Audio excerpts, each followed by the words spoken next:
эфире программа «Итоги дня». Расскажем о самых заметных событиях уходящего дня. С вами Дарья Короленкова. Добрый вечер. Коротко о темах.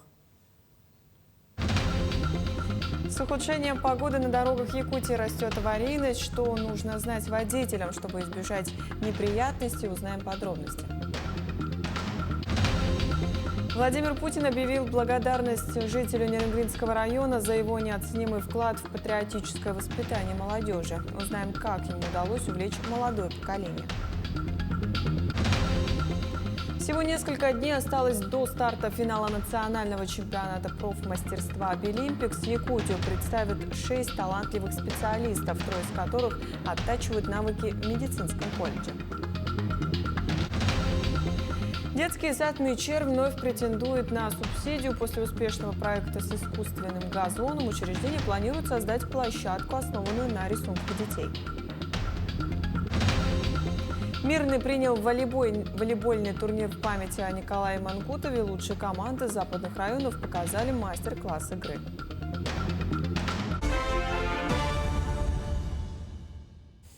Правительство России одобрило комплексные планы по развитию опорных населенных пунктов арктической зоны. Инициатива направлена на кардинальное улучшение качества жизни, создание комфортных условий для работы и развитие туризма в регионе. Как сообщили в пресс-службе Кабинета министров, планы предусматривают масштабную модернизацию строительства необходимой инфраструктуры. Особое внимание будет уделено благоустройству существующих и созданию новых общественных пространств. Для реализации этих амбициозных задач федеральный бюджет будет выделять не менее 5% от средств соответствующих государственных программ. В России общее число ипотечных сделок в среднем составляет около 115 тысяч штук в месяц. Цифра довольно внушительная. Для граждан же, только планирующих оформить ипотеку, есть новшество. Теперь ее можно будет оформить в микрофинансовых организациях. Подробнее о модификациях расскажет далее. С 22 октября на рынок недвижимости выходят микрокредитные организации. Именно с этой даты они получили право выдавать ипотечные займы с условиями, которые смогут составить конкуренцию обычным банкам. Изменения были внесены в закон о микрофинансовой деятельности и микрофинансовых организациях. Сама инициатива была принята еще 23 июля текущего года. Несмотря на официальную строчку в законодательстве, выдавать ипотеку смогут не все компании. Чтобы иметь такую возможность, им необходимо соответствовать определенным критериям. Самое важное – организация на все 100% должна принадлежать региону России. Помимо этого, каждый субъект РФ может быть учредителем только одной микрофинансовой компании. Определенные рамки установит и Банк России. Так, фирма должна быть из списка микрокредитных компаний, который будет размещен на официальном сайте Центробанка. Кроме того, он установит дополнительные строгие правила для деятельности этих организаций в целях защиты от заемщиков. Помимо ограничений главного банка страны, сама ипотека может быть выдана не всем. Она будет доступна исключительно в рамках государственных программ региона, в котором зарегистрирован гражданин. Это значит, что оформить ее смогут, например, молодые семьи или жители конкретного района. Границы по сумме кредита составят до 5 миллионов рублей, сроком до 10 лет. Процентная ставка будет фиксированной, и определять ее будут органы власти субъекта. Отметим, что микрофинансовые организации смогут работать только с оформлением региональных программ по приобретению жилья. За коммерческой ипотекой нужно по-прежнему обращаться в банк. В регионах могут создать специально более мягкие условия для получения ипотеки через микрокредитные организации для некоторых лиц. К примеру, для людей с маленькой официальной зарплатой, для тех, у кого ранее были проблемы с кредитами, уже оформлены микрозаймы или кому банки отказали из-за слишком строгих требований. Таким образом, заемщик сможет рассчитывать не только на льготные программы, субсидированные из федерального бюджета, но и на поддержку своего района. Об этом сообщает генеральный директор Ассоциации развития финансовой грамотности Эльман Мехтиев. Специалисты отмечают, что многие россияне не доверяют микрофинансовым организациям, опасаясь столкнуться с недобросовестными компаниями. Однако в этом случае риски будут сведены к минимуму. Мониторингом действий таких фирм будет заниматься само государство. Главной опасностью по-прежнему остается вероятность нехватки денег на погашение ипотеки.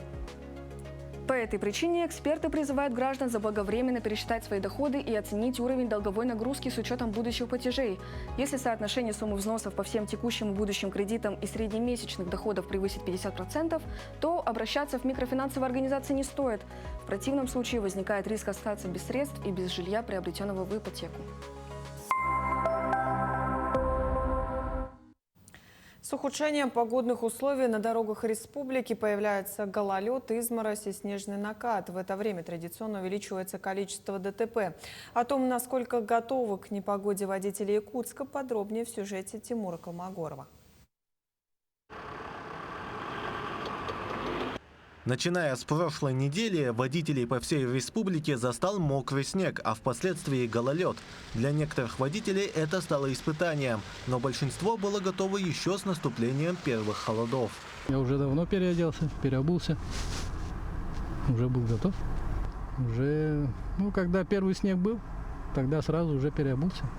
Как всегда, здесь же Якутия, всегда снег.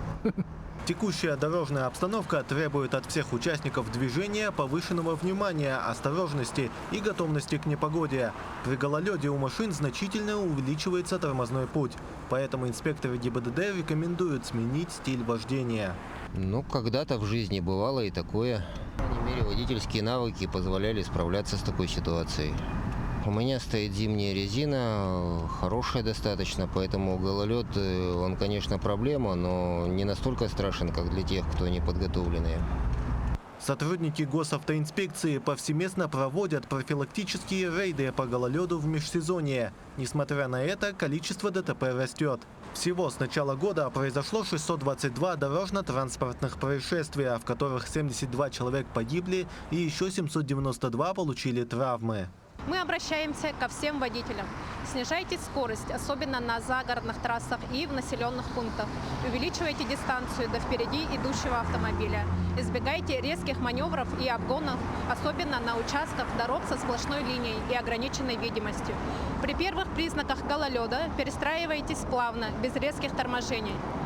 Особое внимание просим уделять безопасности пешеходов, особенно в утренние и вечерние часы, когда видимость на дороге ограничена. Госавтоинспекция отмечает, что особое внимание при гололедице стоит уделять безопасности пешеходов, особенно в утренние и вечерние часы. Взаимное уважение всех участников дорожного движения сделают перемещение более безопасным и комфортным. Тимур Колмогоров, Семен Семенов, Якутск. В Якутии наблюдается сезонное увеличение числа случаев ОРВИ. В Якутске зафиксировано более 6 тысяч обращений к медикам, среди которых есть пациенты с гриппом А и Б. Основными возбудителями инфекции являются риновирусы, вирусы парагриппа, аденовирус и коронавирус. Причиной всплеска заболеваемости называют теплую погоду и активное распространение вирусов в коллективах, таких как школы и детские сады. Медики напоминают, что лучшей защитой от сезонных заболеваний является своевременная вакцинация. При гриппе температура может быть до 7 дней, очень высокая. Мы избиваем парацетамол, нурофен, можно делать обтирание. Очень важно поить ребенка, чтобы не было обезвоживания. И противовирусные, осветовимер и намидез обычно назначаем. Но когда мы диагностируем грипп, мы берем ИХ-тест. Если он положительный, сейчас идет грипп А. В большинстве случаев. Третий год подряд студенты и преподаватели Якутского медицинского колледжа оказывают активную поддержку участникам спецоперации. Только с начала текущего года учебным заведениям было собрано и отправлено в зону СВО свыше тонны гуманитарной помощи. Осенью этого года коллектив колледжа также принял участие в акции «Поддержим наших», собрав более 2000 предметов первой необходимости, теплых вещей и медикаментов на общую сумму 247 тысяч рублей. Всю гуманитарную помощь мы передали нашему общественному движению «Якутия с тобой». Также хочется отметить, что наши студенты, как будущие медицинские работники, активно принимают участие в работе данного штаба по сортировке гуманитарного груза, по формированию аптечек и переборке лекарственных препаратов. Мы хотим поблагодарить работников штаба и Анну Николаевну Ефимову за совместное сотрудничество в нашем общем деле. Владимир Путин объявил якутянину благодарность за вклад в патриотическое воспитание молодежи Нерюнгринского района. Такая высокая оценка работы стала возможной благодаря организаторским способностям и умению заинтересовать молодых людей. С награжденным нерюнгринцем встретилась наша съемочная группа. Спартак Колесов – член Якутского республиканского отделения Всероссийской организации ветеранов «Боевое братство». С первых дней в организации он взялся за развитие молодежных инициатив, связанных с военной подготовкой и исторической памятью. За последние годы под его руководством реализованы десятки масштабных проектов. У Юнармии Нюрнбергского района было организовано в 2017 году. Я начальник штаба Юнармии всего 3 года. Но я могу сказать пока про себя. Да? За эти 3 года мы после пандемии вернули уважение к юнармии, мы вернули детей в юнармию. То есть сейчас у нас, если первый год у нас было 9 отрядов, сейчас у нас 12 отрядов. Если было в том году 350, в этом году 750 юнармийцев. То есть юнармия потихонечку растет. В рядах юнармии формируется чувство ответственности за свои поступки и действия, инициативность, самостоятельность, качество, характеризующее настоящего гражданина своей страны. Причины, по которым юные ньюнгринцы присоединяются к движению юнармия, у всех разные, но это всегда осознанный выбор. Изначально я пошла в лагерь «Летнее мужество». Там была первая смена. И подписывалась она как о наличии походов, там костры, огонь, и так далее. Более интересная тема, отдаленная от лагеря детского.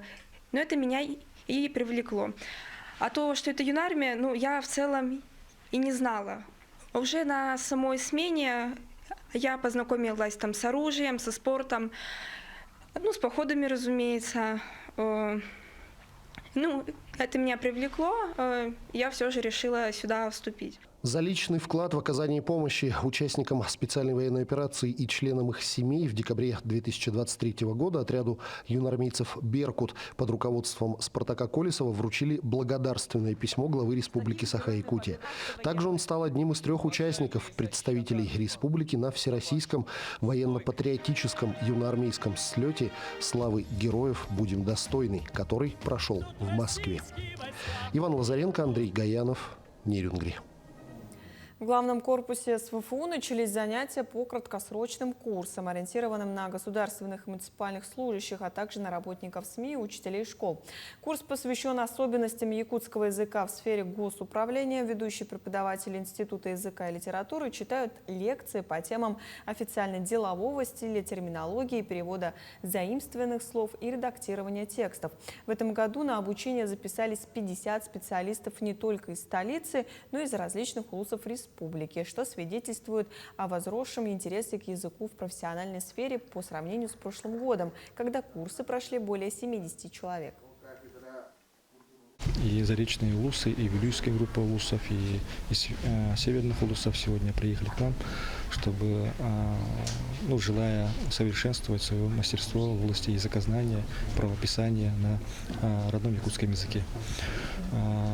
Очень важно поддерживать свой уровень и устной речи, и в делопроизводстве, правильно использовать слова и грамматику. Это такая цель нам стоит и в будущем. Будем расширять и увеличивать кратность таких семинаров. В столице республики реализуется проект нового адаптивного образовательного комплекса. На данный момент готовность всех объектов второго этапа строительства составляет 70%. В зданиях интерната и детского сада уже производятся работы по внутренней отделке, проведению всех необходимых коммуникаций и благоустройству территории. О новом образовательном комплексе расскажет Анастасия Пуляева. Новый адаптивный образовательный комплекс представляет собой площадку для развития и самореализации детей с ограниченными возможностями здоровья. Проект включает строительство 3 объектов – интерната, детского сада и школы, в которой уже обучаются дети. В этом году уже учебный процесс начался. 463 ребенка уже учатся здесь. Местность уникальная, самая красивая местность, я так думаю. И сегодня работаем над 2-й очередью, то есть строительством интерната на 150 мест и детского сада на 200 мест. И данный объект был реализован в рамках соглашения республики с ВБРФ при поддержке нашего Илдархана. После введения интерната и детского сада возможностей для развития и комфортного получения образования у детей станет еще больше. Над строительством объекта второй очереди сейчас работает более 100 человек. Все выполнено более чем наполовину. Готовность интерната составляет 72%, а до завершения работ здания детского сада осталось 30%. Данный объект планируется в конце учебного года. И интернат, и детский сад, они откроют свои двери к 1 сентября 2026 года. Здания интерната и детского сада вовсю готовятся к открытию. Уже производятся работы по внутренней отделке, проведению всех необходимых коммуникаций и благоустройству территории. Новый адаптивный образовательный комплекс обеспечит поддержку и развитие детей с ограниченными возможностями здоровья, а также станет площадкой для проведения мероприятий разного уровня. Считанные дни остались до финала национального чемпионата профмастерства «Обилимпикс», который пройдет в Москве с 30 октября по 2 ноября. Якутию на этом этапе представят 6 человек, 3 из которых проходят подготовку на базе медицинского колледжа. О том, как готовят будущих чемпионов, расскажет Саргалана Неустроева. Всего 6 якутянам удалось в этом году пробиться в финал национального чемпионата «Обилимпикс». Они представят 5 компетенций: оператор БПЛА, ресторанный сервис, резьба по дереву, зубной техник и визаж. Только по последним 2 направлениям в отборе приняли участие больше 90 человек. Среди них лишь 3 удостоились путевки в финал. Готовят их на базе Якутского медколледжа. Для того, чтобы участвовать на финале национального чемпионата «Обилимпикс», мы прошли отборочный этап этого чемпионата. Он у нас проходил в городе Красноярске. Это у нас по Дальнему Востоку и Сибири, где наша участница по визажу, она выиграла 1 место.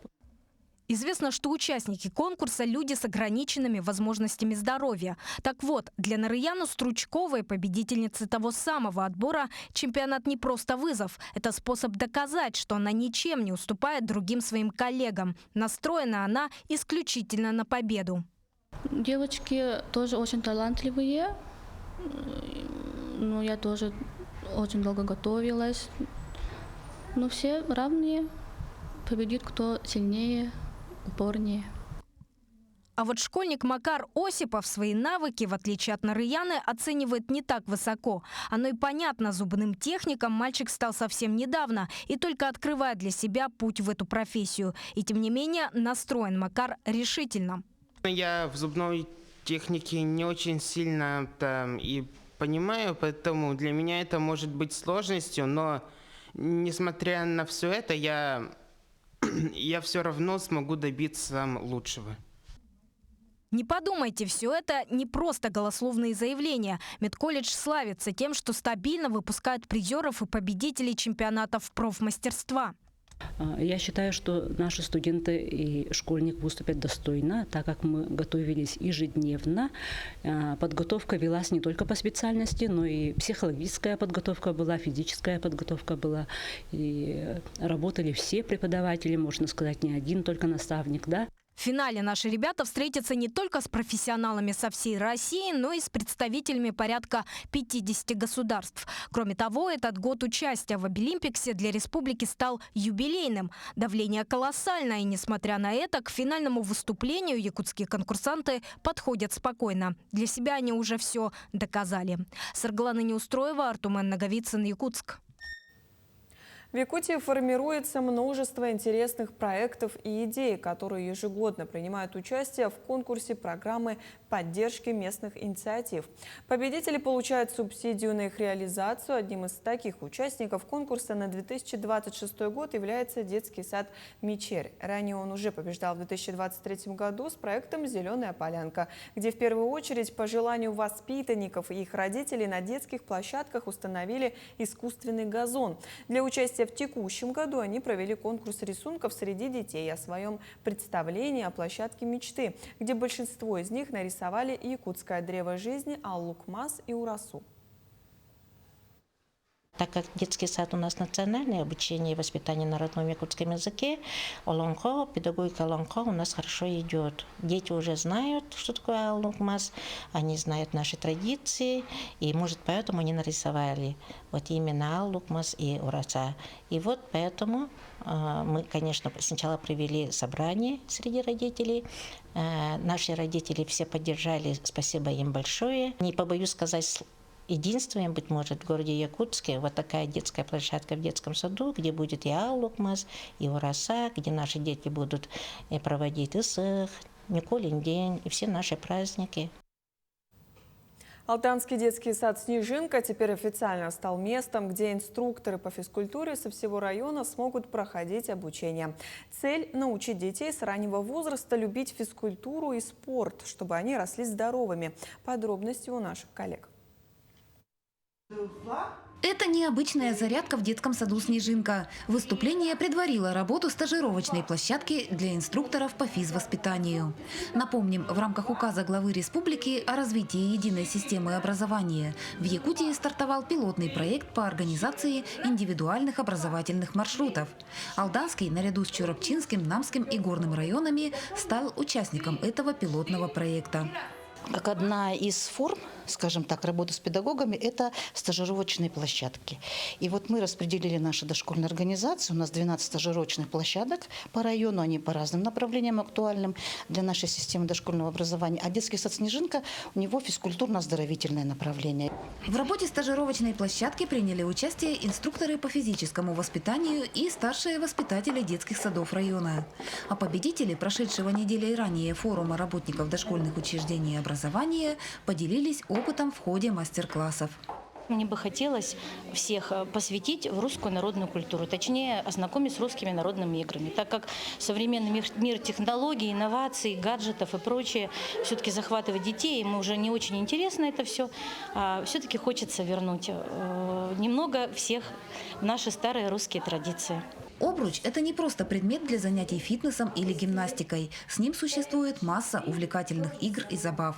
Эстафеты, конкурсы, командные соревнования. В детском садике «Колобок» упражнения с обручем дети очень любят.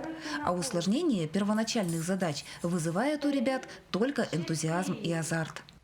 Сегодня я буду не просто рассказывать, а показывать небольшой мастер-класс с детьми про обручи. Потому что обруч, все привыкли, да, что обруч – это обычный физкультурный инвентарь. Но с ним очень-очень много игр для детей, полезных игр. Скандинавской ходьбой воспитанники детского сада «Крепыш» занимаются с удовольствием. К слову, к детишкам активно присоединяются и многие родители. Такие пешие прогулки становятся увлекательными путешествиями. А разминку детвора воспринимает как отдельную веселую игру. Покажу мастер-класс, как заниматься скандинавской ходьбой, как она полезна для детей и вообще для организма, как развивает мышцы тела.